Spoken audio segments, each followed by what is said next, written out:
Kung ang aircon nyo ay hindi na lumalamig o maingay, huwag magmadaling tumawag ng propesyonal. Ang ipapakita ko ay makakatulong sa inyo. Ito ay mga tips sa pag-ayos ng aircon ng sasakyan ng libre.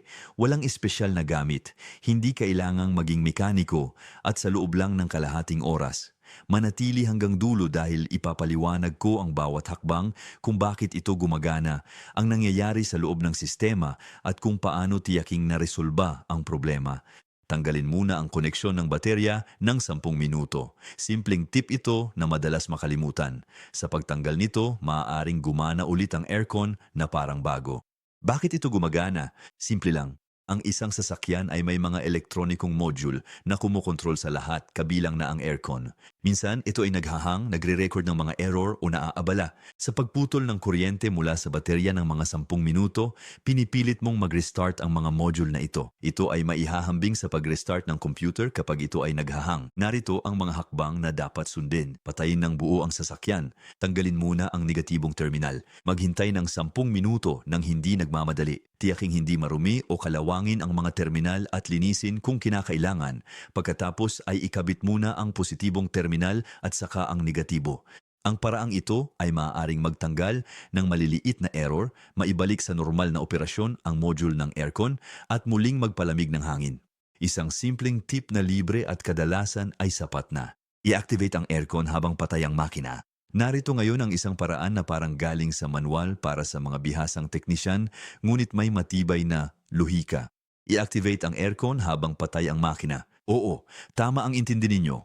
Mukhang walang saysay. Dahil kapag patay ang makina, hindi umiikot ang kompresor at walang malamig na hangin na lumalabas. Kaya, para saan pa ito? Narito ang paliwanag. Sa maraming bagong sasakyan, lalo na yung may automatic na aircon, nire-record ng sistema ang mga utos na natatanggap nito. Kaya kapag pinindot mo ang kaukulang button, kahit patay ang makina, itinatala ng control module ang utos na ito para agad itong isagawa pag-andar ng makina. Mas interesante pa, may ilang sasakyan na nagsasagawa ng parang internal na auto-verification kapag pinagana ang aircon kahit hindi umaandar ang makina, na parang sinusuri kung kaya nilang tugunan ang hinihinging serbisyo. Ang prosesong ito ay maaaring mag-reset ng mga abnormal na kilos tulad ng kompresor na ayaw mag-umpisa o balbula na hindi na tumutugon. Gawin ito sa ganitong paraan. Iyon ang susi sa kontak nang hindi umaandar ang makina, i-activate ang aircon sa buton nito at buksan ang bentilasyon sa katamtamang bilis. Iwan ito ng 30 segundo, pagkatapos ay patayin lahat, tanggalin ang susi at maghintay sandali. Nagbibigay ito ng utos sa sistema nang walang abala mula sa makina. Parang naghahanda ka ng tagubilin bago gumising. Kung nadiskaril ang modulo ng aircon, makakatulong itong i-reset ang proseso. Hindi mo agad mararamdaman ang malamig na hangin, ngunit nagsisimula ka ng i-reconfigure ang takbo ng sistema. Magpatuloy tayo sa isang hakbang na nakakagulat ngunit napaka-epektibo. Gamitin ang button ng aircon na parang isang halos mahiwagang switch. Buksan at patayin ang button na ito ng 10 beses sunod-sunod. Mukhang kakatwa, pero hindi lang ito biro. May teknikal itong basehan na lingid sa marami na sa ilang sasakyan ay kayang ayusin ang sirang sistema. Narito ang totoong nangyayari sa bawat pagpindot. Inuutusan ng control module na paandarin ang compressor at pagbitaw, hihinto ito. Napakasimple lang nito. Pero ito ang punto. Maraming sasakyang may electronic AC ang nagtatala nito bilang input signal. Kung ang AC module ay mag-hang o mag-error dahil sa low voltage, drain na baterya o sensor error, sapat na ang sunod-sunod na command para maayos ang sitwasyon. Eksaktong ito ang sinusubukan nating gawin dito. Isang mabilis at paulit-ulit na pag-activate at pag-deactivate parang kapag nire-reset mo ang isang remote control na naghang. Ganito lang. I-ignition ang susi pero huwag paandarin ang makina. Pindutin ang aircon button, maghintay ng 1 segundo, pindutin ulit para i-off, ulitin ng 10 beses, maghintay ng 10 segundo, saka patayin lahat. Mukhang kakaiba, pero nire-reset nito ang mga module na walang signal sa kompresor. Simple lang ang dahilan.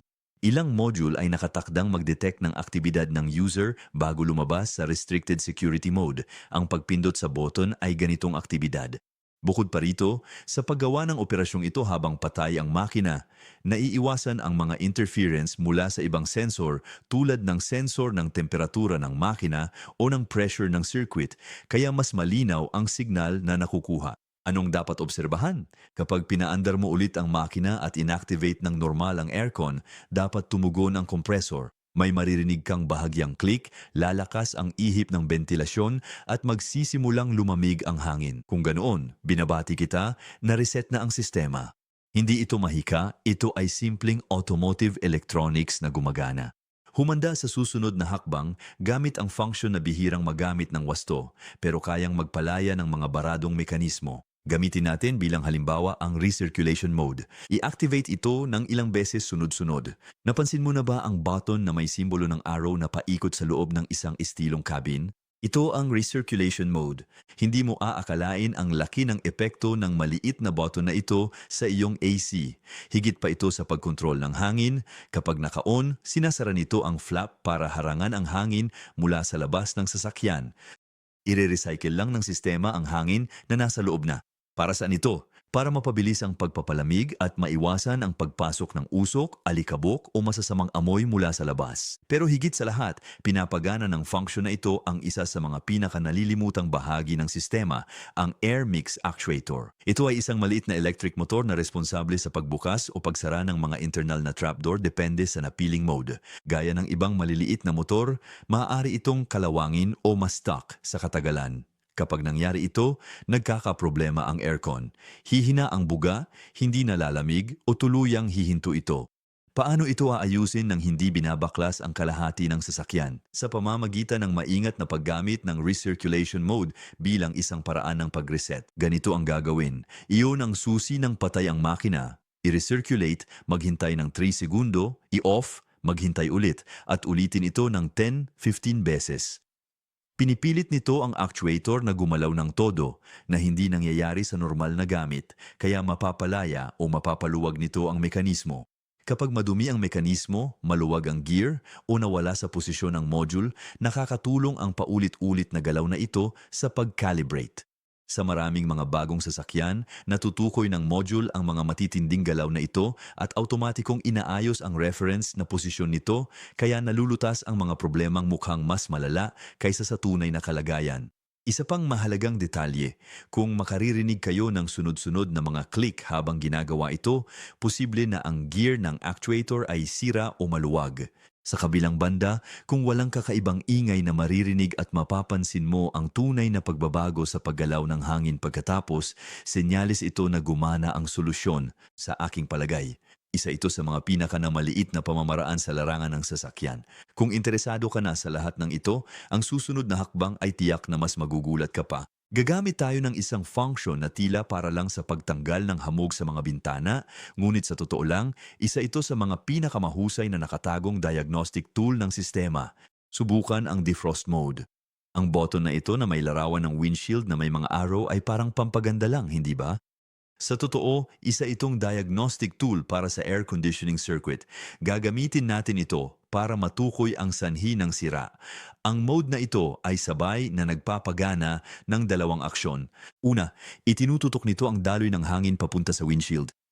Pangalawa, at ito ang mahalaga, automatikong pinapagana nito ang air conditioning compressor kahit naka-off ang dedikadong button. Bakit? Dahil ang tuyong hangin mula sa compressor ay mas mabilis mag-alis ng moisture sa loob, kaya kusa itong nag-AC nang hindi hayagang ipinapakita parang palihim lang na umaandar. Isipin mong pinindot mo ang button ng air conditioning pero walang nangyari. Nanatiling maligamgam ang hangin, tila hindi gumagana ang compressor at lahat ng palatandaan ay parang may sira. Ngunit kung i-activate mo ang defrost mode at may marinig kang click, magbago ang tunog ng ventilasyon at bahagyang lumamig ang hangin, nakakuha ka ng mahalagang diagnostic. Ibig sabihin, gumagana ang compressor, may refrigerant na gas at sa kabuuan ay maayos ang sistema. Malamang nasa button, sensor o module ang problema dahil sa maling signal.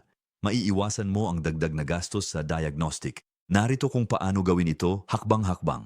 Paandarin ang makina, siguraduhing naka-off ang aircon, i-activate ang defrost mode, at makinig ng mabuti. Ilapit ang iyong kamay sa mga ventilasyon malapit sa windshield, maghintay ng ilang segundo at obserbahan kung lumalamig ang hangin o kung bahagyang nagbabago ang takbo ng ventilador. Maaaring banayad ang pagbabago, lalo na kapag mainit sa labas, ngunit mapapansin pa rin ito. Ang bahagyang click ng kompresor ay isang nakakaaliw na senyales kung inakala mong sira ang sistema. Bukod pa rito, kung gumagana ang defrost, maaari mong subukan ang isa pang dagdag na tip. Hayaan itong naka-activate pagkatapos ay pindutin ang aircon button habang umaandar ang compressor. Sa ibang modelo, nakakatulong ito sa pag-unlock ng button at signal. Isang payo, kung walang epekto ang pag-defrost, walang click, pagbabago sa hangin o lamig, posibleng may seryosong problema gaya ng sira na relay, compressor o kulang sa refrigerant. Pero dahil sa test na ito, may gabay ka na sa halip na manghula. Ang pamamaraang ito ay ginagamit ng mga pinaka-veteranong teknisyan kahit na bihira nila itong banggitin kapag may bayad ang diagnostic. Tandaan mo ito at gamitin sa tamang paraan. Suriin ang fuse na nakalaan para sa aircon at tanggalin ito ng ilang segundo.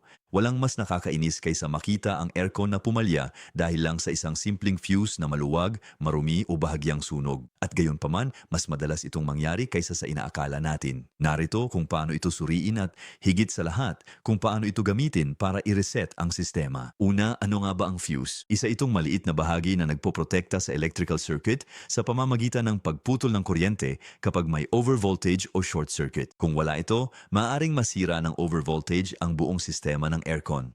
Ngunit ang hindi alam ng maraming bagong sistema ngayon ang may nakalaang fuse o relay. Kung ang bahaging ito ay may sira o maluwag sa kalaunan, maaaring magkaaberya gaya ng paghinto ng compressor o module ng walang dahilan. Narito ang tip, ang pagbunot sa fuse na ito ay magre-reset ng power ng module, tulad ng pag-reset ng baterya pero sa isang circuit lang. Narito kung paano ito gawin ng tama, patayin ng buo ang sasakyan at tanggalin ang susi. Buksan ang fuse box na kadalasang matatagpuan sa ilalim ng hood, malapit sa baterya o sa loob ng sasakyan, madalas malapit sa manibela o sa likod ng glove box. Kumonsulta sa manual ng sasakyan o sa diagram na nakaprint sa takip upang mahanap ang fuse na may kaugnayan sa air conditioning. Dahang tanggalin ito gamit ang pliers o daliri, maghintay ng 20 segundo para ma-drain ang kuryente at mag-reset ang anumang error. Pagkatapos, ibalik ng mahigpit ang fuse at tiyaking lapat ito. Suriin na rin kung hindi ito pumutla o nasunog sa loob. Kung mukhang sira ito, palitan ng fuse na may parehong ampere at huwag kailanman gumamit ng mas mataas na ampere upang maiwasan ang mas malalang pinsala sakaling magkaroon ng overload. At narito ang mahalagang punto. Sa maraming sasakyan, sapat na ang simpleng hakbang na ito upang muling paganahin ang kompresor o alisin ang anumang nakapirming sistema, katulad ng kapag naghahang ang isang internet router at kailangan lang itong tanggalin sa saksakan ng ilang segundo para gumana ulit. Kahit hindi ito gumana, kahit papaano ay natanggal mo na ang isa sa mga pinakakaraniwan at pinakasimpleng sanhi na madaling ayusin. Ngunit kung sa pagbabalik mo ng fuse ay gumana na ulit ang lahat, nakaiwas ka na sa pagpunta sa talyer at sa posibleng malaking gastos. Tandaan, kung maayos naman ang fuse pero nananatili pa rin ang problema, may isa pang bahagi na dapat suriin, ang relay na nagsisilbing electronic switch para sa compressor. Maari pa nating talakayin ng mas malalim ang paksang ito sa ibang pagkakataon kung interesado kayo. Sa ngayon, tandaan lamang na hindi lang proteksyon sa circuit ang tungkulin ng fuse. Maari rin itong magsilbing paraan para i-reset at muling paganahin ang aircon. I-reset ang automatic na aircon kapag ang sasakyan ay may ganitong kagamitan. Kung ang iyong sasakyan ay may digital o automatic na aircon na may screen at touch controls imbes na karaniwang button, mahalaga ang hakbang na ito. Itinatago ng mga sistemang ito sa memorya ang itinakdang temperatura, direksyon ng daloy ng hangin at kung minsan pati mga internal na error na nakakaapekto sa kanilang paggana. Ang solusyon ay magsagawa ng manual na pag-reset. Maraming sasakyan ang may prosesong nagka-calibrate sa mga actuator at nagbubura ng error para maging parang bago ang sistema. Depende sa modelo, karaniwang sapat nang ilagay ang sasakyan sa accessory mode nang hindi umaandar ang makina, sabay na pindutin at hawakan ang recirculation at air conditioning buttons ng 10 hanggang 15 segundo. Hintayin lang kumurap ang mga ilaw o tumunog ang beep bilang indikasyon. Pinapatunayan nito na nagre-restart na ang sistema at nire-recalibrate ang mga mekanismong nagre-regulate ng hangin. Gamitin ang paraang ito kung ang air conditioning ay umaasta ng hindi normal, hindi na tumutugon o tila hindi na nakasynchronize. Sa maraming pagkakataon, sapat na ito upang maibalik ang normal na paggana ng compressor. Kaya naman, isang tila simpleng tip ito, ngunit kayang ibalik ang malamig na hangin nang hindi na kailangan ng karagdagang interbensyon. Kung nasunod mo ang lahat ng mga hakbang na ito at muling gumana ang iyong air conditioning, binabati kita, nakatipid ka ng hindi maliit na halaga.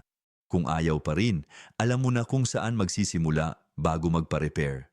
Ibahagi ang iyong karanasan at ibalita kung lumalamig na ulit ang iyong AC. Hanggang sa muli at sana'y laging malamig ang iyong sasakyan.